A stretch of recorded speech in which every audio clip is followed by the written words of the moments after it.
Electric motors are in pretty much everything these days, from cars to bikes to scooters, but one of the most fun things to ride with an electric motor in it is an electric skateboard. And believe it or not, the market's actually grown enough over the last few years that some of them are pretty useful now. Especially in cities, you can even use some of these to replace other transportation options. A good electric skateboard should have more than just a few miles of range. It should also be fast, not just because that's fun, but because you need the speed to be able to get around obstacles and avoid danger. It should also be able to stop really well too.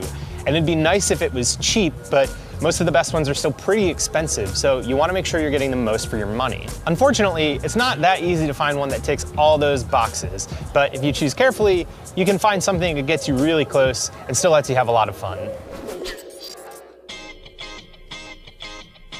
Big surprise, the best electric skateboard comes from a company called Boosted, and the best one that Boosted makes is its new Boosted Plus, which ticks almost every box on the list. The Plus has an advertised 14-mile range, which is really more about 10 to 12, depending on how you ride, but that's enough to cover most trips without charging. I can make it all the way to work and back to my apartment in Brooklyn without charging in between, and that's about a 12-mile round trip. And more casual rides, you basically never have to worry about charging. Boosted's boards are also super durable. The Plus, like its predecessors, is really flexible. You can basically jump on it and never worry about it breaking. And you can even ride the board through water. It's also fast with a top speed of about 20 miles an hour, which is frankly as fast as I ever want to go on an electric skateboard. But more importantly, it has really good braking, which is something you really need when you're going 20 miles an hour.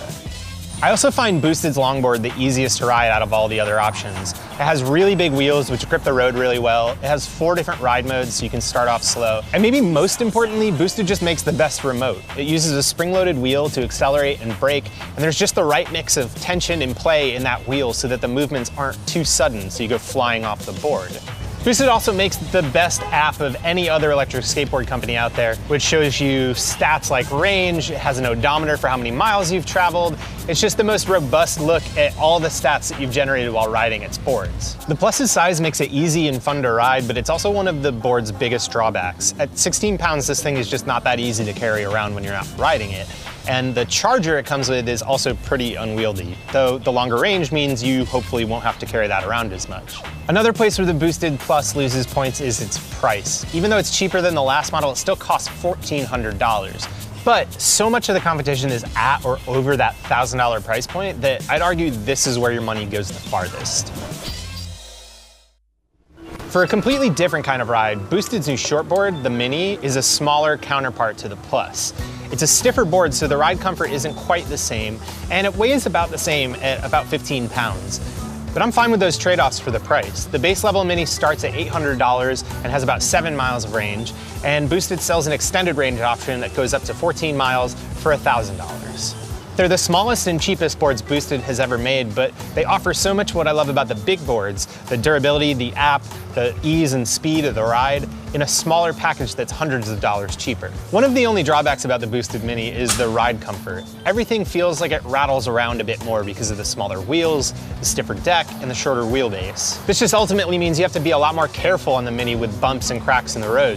While it might be able to match the Boosted Plus on range when you have the extended range option, I didn't necessarily want to ride it on the same kinds of commutes that I was doing with the longboard because you just have to be way more careful.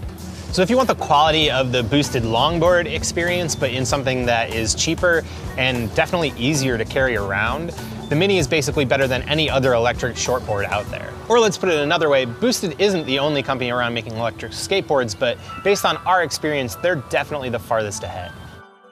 One of the only other startups to generate as much buzz about their electric skateboards as Boosted is a company called Inboard, and their M1 skateboard is really the next best option out there. At $1,000, it's cheaper than the Boosted Plus, but it only has a 7-mile range. What's cool about the M1 though is that it has easily swappable batteries, and Inboard sells spares for $200 a pop, so you can effectively double or triple your range depending on how much you want to spend. The M1 has a stiff deck like the Boosted Mini, though it's almost as long as the Boosted Plus. I actually like the flexible Boosted deck better, but the M1 is pretty smooth, and some people prefer the stiffer deck, especially at higher speeds. It also has motors integrated into the wheels, which means you probably won't have to worry about maintenance on things like belts as much. And it means the M1 actually coasts pretty smoothly too. Inboard does a lot of little things right too. They have a really good app that shows you stats and helps you update the board's firmware. It has a pretty good remote, not as good as Boosted's, but still one of the better ones out there.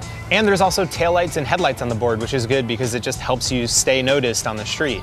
Overall, it's a really impressive first try from what's still relatively new company, and it's not a bad option in place of what Boosted makes. One of the few boards that actually matches the Boosted and the inboard on performance right now is the Acton Blink Quattro. It uses motors in all 4 wheels for a top speed of 23 miles an hour, and it has a range of 22 miles. But the Quattro is a nightmarish product.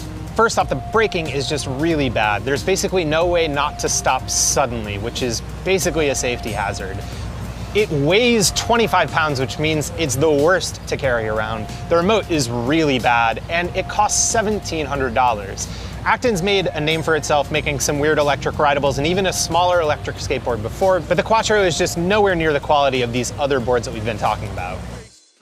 There are a lot of other options for electric skateboards and longboards on the market now. There's modular versions, there's off-road versions, there's some with really crazy range, but the problem is a lot of them are still really expensive, and also a lot of them are just kinda junk.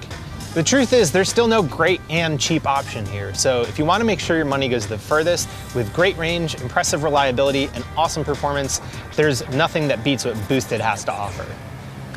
Hey, thanks for watching. I know there are a lot of other electric skateboards out there, so let us know in the comments which one you like the best, and make sure that you subscribe to the new Verge Science YouTube channel. Bye, Phil.